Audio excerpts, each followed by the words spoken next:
Hi, Clem. Welcome to the studio. As founder of Skyportz, it's so exciting to have you back. Thanks, Emily. So this is your fourth round of capital raising with Virtual. For those who are new to Skyportz, what is a vertiport and why are they important? Well, a vertiport is the essential infrastructure that this new revolution in transport is going to require, the electric air taxis. So they'll start off in existing airports and helipads and things, but for it to become a revolution, they're going to need new landing sites. And so a vertiport is a new name for a heliport, and they differ in some ways. You might have to have charging, for example, for the batteries on the aircraft, and other aspects of safety that we're developing into a patent. Okay, so from what I understand, the aircrafts are nearly ready, but the infrastructure isn't. Why is that? Well, the last decade or so, it's really ramped up. So literally billions of dollars have gone into developing aircraft, and there's literally over 1,000 aircraft that have been in development. Probably only half a dozen of those will get through in the next year or two. It's a very big step to go from an aircraft that flies to an aircraft that flies commercially and with all the safety that you'd expect from a commercial aircraft. So the front runners are almost there, and I expect to see those flying in probably Dubai first, and then from there, as the air regulators approve the aircraft, they'll become available in other markets, and they'll fly initially from airports and helipads. But that's the evolution of the helicopter. For the revolution, we need a fine grain of lots and lots of vertiports to fulfil the promises that these aircraft have made of aviation on demand. Right. And so why do you see Australia to be in a unique position to lead this market?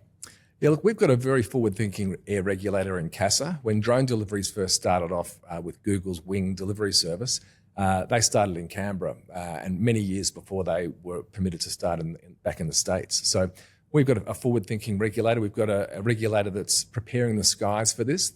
Anybody who thinks this is all a fantasy, it'll never be allowed, well, CASA's actually got documents out there where they're redesigning the skies. Federal governments and many state governments and some local governments have all got documents supporting advanced air mobility. So it's all about to happen. And as far as Australia goes, our market is quite small, but we are forward-leaning, and there is certainly opportunity for testing technologies in less dense environments.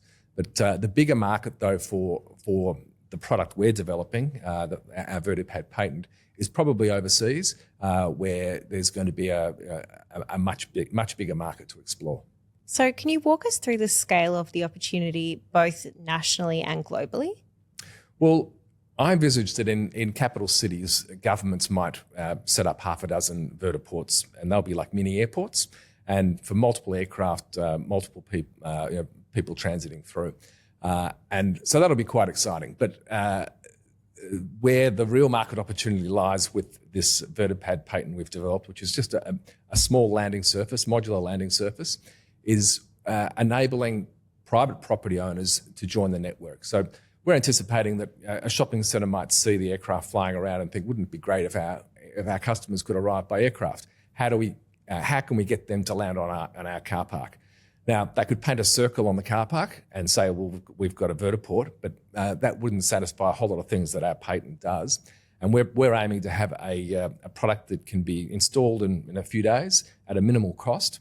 And so if we're able to do that, if the policy is accepted by governments and the community wants this, then the market is quite large for, I think, commercial and industrial property primarily, that they will want to be part of this revolution. Great. So you talk about creating completely new airports and then also creating new vertiports in different locations. How does Skyportz plan to approach that? Well, initially it's working with airports and heliports, because that's where it will start, and our product has benefits for existing airports. But it's approaching the property industry, and now they're starting to approach us. So 5 years ago, it was all very much up in the air. Now the certainty, the likelihood that this industry will lift off and pan out as people have been predicting has become much more real. So let's talk about the Skyportz patent pending vertipad. What makes it so special? Well, we've recognised that we need to provide something that is an improvement on a circle on a bit of tarmac, and that's what helicopters use. So we've looked at what are the issues that what's different about an electric air taxi as opposed to a helicopter. So, for example, the propulsion system, batteries, that's obviously a very big difference. There's differences in the way the downwash and outwash behaves with an air taxi as opposed to a helicopter. And that's one of the really big issues that we're trying to solve with the patent, is to ameliorate the downwash and outwash, because all the regulators are pointing out that this is a safety issue. So you might say that you can land a helicopter in this 30 by 30 metre square, but from a safety perspective, we want you to have 100 metres by 100 metres, and that's where it's headed. So the patent, what that does is ameliorates the downwash and outwash. We're working with Swinburne University in their air hub, and we're coming up with a pad that shrinks the property footprint, so that's one of the primary features of the pad. Other features of the pad are dealing with fires. So we've got an immersion bath for the aircraft. If it catches fire and it gets put out, then we've got a system of immersing the whole battery packs into water, which gives it that certainty of that the fire is out, which again has implications for a property owner considering hosting a vertiport. We don't want a fire that's going to burn for 2 days, as what happens with car battery fires. Other aspects such as power generation, management of that power, blow and lift to help the aircraft in the air and use less of their onboard battery, foreign object debris management, all sorts of things that we've got in the patent, and we're hoping that we'll be able to package this up into one modular product that's able to be bought for a modest amount, that a property owner can decide, well, we'll just buy one of those and we'll join the network. Ideally, if Skyportz succeeds, what does the next 3 to 5 years look like? Look, I think in the next 3 years or so, we're not going to see a lot of activity in Australia. We do have one local air taxi manufacturer who's now doing trial flights. And we may see some of the aircraft. One of the front runners, Joby from the States, for example, is certifying their aircraft in Australia, which is a good sign. They may bring an aircraft here for testing. So it'll be very limited operations for the next 3 years, I imagine. But we will have certainty that this industry is happening. There are aircraft, they do fly, and people will use them. So from there, the curve's going to get very steep very quickly. And that's where the industry, the policymakers, the governments, the community all come together and decide, well, actually, we want this to be a different way of getting around, and we need to facilitate it with vertiports. So the vertiport piece, it takes time to deliver new vertiports, and this is why our modular product is something that doesn't take a lot of time. If you've got the space and it's a suitable location, you can use our patent to quickly set up a vertipad. But those bigger vertipads that governments will be backing, they do take time to plan. So we're seeing that happening at the moment. For example, in Orlando International Airport has just put out a tender for a vertiport. And so that's, I think, the first international airport that's done that. So we'll see a gradual progression that will come much faster as it becomes very clear that this industry is happening. So why Skyportz? Why should people be investing in Skyportz versus other companies that might be doing something similar to what you're doing? As far as an investment in Skyportz goes, we're actually doing something very different to other vertiport companies. So other vertiport companies, they're aspiring to own and operate a vertiport and perhaps build them. And we started off as that, but we've decided that no, this modular product that's scalable, and there's a clear demand for it. We think that will be generated. That's our focus now. So our competitors are actually our potential customers now. So we've got agreements with several of the other vertiport companies to supply our pad to for their customers as well. So what we're providing is the essential infrastructure for the industry, and we're not betting on the actual operations to be where the return comes from investors. Ours is a product that can be sold, and yes, it might be a bonus on top in a few years' time when the operations start and you're making money out of operations. And we also have a subsidiary called Wilbur Air, which will be a future electric airline that could fly from and to our pads. But ultimately, in the short term, which is what most investors are looking at, it's this product where we believe we've got a real point of difference. Brilliant. So you've already got over 1,000 investors in Skyportz. Why do you want to invite the crowd to invest in Skyportz? Look, we've done crowdfunding 3 times now, and we're a very lean company. We don't have a whole lot of staff. We don't have huge expenses, and we've got a very long runway, and virtually a limitless runway we found, because we can go back to our existing investors and to the crowd via virtual and extend our runway as we need to. So we've done that 3 times now, and we find that investors through virtual are really passionate about their investments, and there is no doubt that an investment in Skyportz is a moonshot. There are a lot of moving pieces, and it's an industry that doesn't exist yet. But the best thing about doing the raise through virtual is that we're attracting people who similarly see the vision that we've got and the potential, and want to be part of it in some small way. So it's worked really well for us for the last few raises to extend our runway with the crowd, and most of our investors repeat every raise. Our share price has gone up every raise, so there's those original investors are doing really well, and we hope that our share price will continue to rise through each subsequent raise, because we are hitting our targets that we set every fundraise, and this raise is about this patent, which is the first time we've actually got a real point of difference. And I think the value proposition is better than it's ever been in previous raises. Does this mean that it's going to be difficult in the future for if another vertiport company does come through to replicate your model? Look, we've got a patent, a provisional patent that we're taking into the global market, and we expect that we will own the space of vertipads that ameliorate downwash and outwash. And this is an issue which the FAA in the States, the CAA in the UK, EASA in Europe, and CASA in Australia, they've all highlighted this as an issue where we need to be aware of the downwash and outwash. And if we can shrink the footprint requirements by providing a product that ameliorates that downwash, then it's an easy sell. A property owner can say, well, I need to provide 100 metres by 100 metres for my vertiport, or I can buy one of these products and I can shrink that to half that or quarter that. So they can make an easy calculation that it makes sense to buy one of these products. So I think the product will sell itself, and I don't think the issue of downwash and outwash is not going away. It's going to be it's not going to be solved by regulators. It's going to be solved by products that can help make the vertiport safer, such as the patent that we've developed. For sure.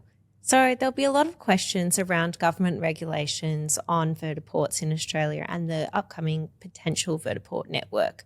What's the current rhetoric around this? Well, CASA has released a document, a vertiport guideline document, and this is a living document. There's new iterations coming out. There's CASA's talking about the issue of downwash and outwash this month. And there will be that document will grow over time. In terms of the policy, there's no doubt that we've got strong federal government support. They're putting funding into new and emerging aviation technologies. They're preparing the skies for this. There's state governments, the Victorian government and the Queensland government particularly have got stated positions on advanced air mobility. There's airports that are setting themselves up, such as Latrobe Airport in Victoria, Archerfield and Wellcamp Airport in Queensland, setting themselves up as hubs for developing the advanced air mobility ecosystem. So, and at a local government level, this is probably where there's more uncertainty because the local government is where you're closest to the people, and a lot of people don't actually know what this is. They don't know what to expect, and I think it will be a gradual process where we're not going to see hundreds of aircraft in the sky on day one. We'll see one aircraft in one city, and then it will gradually grow like that. So there'll be plenty of time for the community to have their say, and that's the unknown though. The community has to want this service, and for the community to want it, it has to be not as intrusive as helicopters, so quieter. It has to be safer. It has to be more affordable. They can't just be seen as transport for rich people. It has to be something that people, they might not use it every day to get to work, but they might say, well, I've got the opportunity to fly next weekend to somewhere where the time is actually important to me, and I'm prepared to pay the extra as opposed to driving. So if all these things come into play, I think the community will support it, and that helps to give a push to the politicians at all levels of government to make this happen. So it's starting to happen around the world. It's probably in Australia, the South East Queensland Council of Mayors is the most prominent local government grouping that's supportive of introducing advanced air mobility. They've had tours over to the States to see the Whisk aircraft factory. They've got stated positions that they want to have air taxis operating for the 2032 Olympics. And they're taking steps to enable it. So it's all beginning to happen. And from a policy perspective, I think everything is in place, but there are still some moving parts.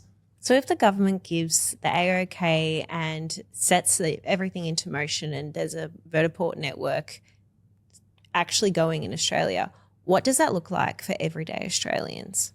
Look, I don't think it's going to be getting an air taxi to your house. I think realistically, we're looking at commercial and industrial property, things like shopping centres, Bunnings car parks, service stations. So places where you've already got activity and noise, and because they're not going to be silent. They'll be substantially quieter than helicopters, but they're still big machines, and they are in the air, and they are going to be noticeable, and probably not appropriate for most residential areas. So I see it, transport hubs, multimodal transport hubs are possible. So you might park your car at a train station, and you've got the option of getting on the train, or I'm running a bit late, so rather than get the train, I'll get an air taxi.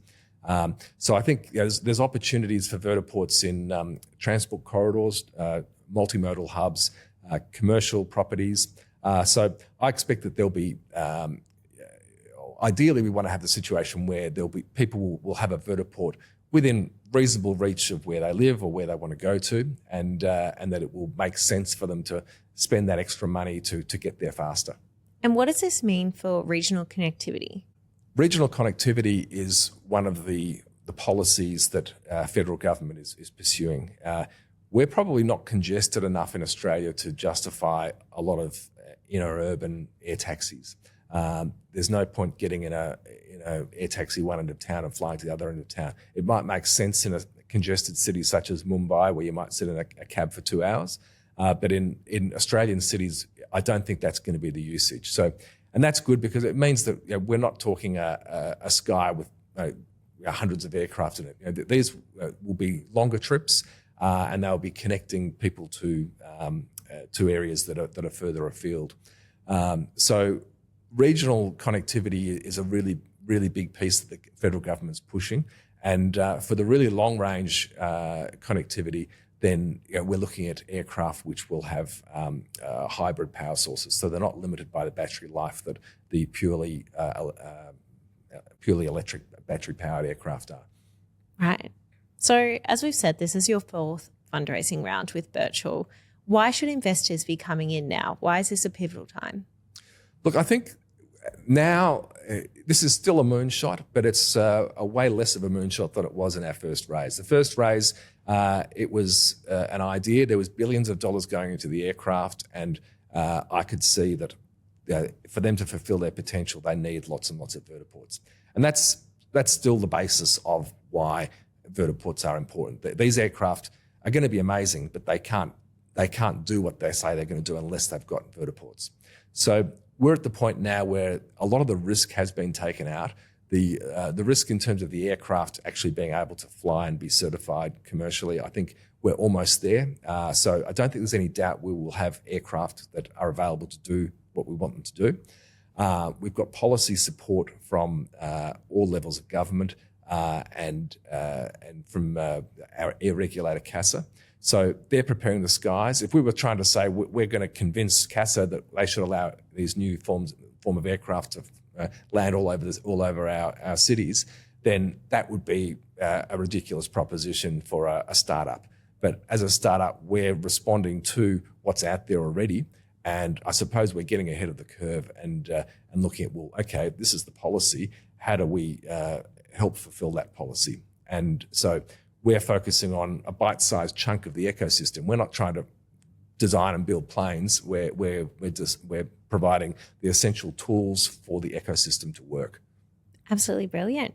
It's a really exciting time, Clem. Thanks so much for having a chat with me and answering all these questions. It's great for investors to be able to get on at such an early stage, and let's hope it takes off. Thanks, Emily.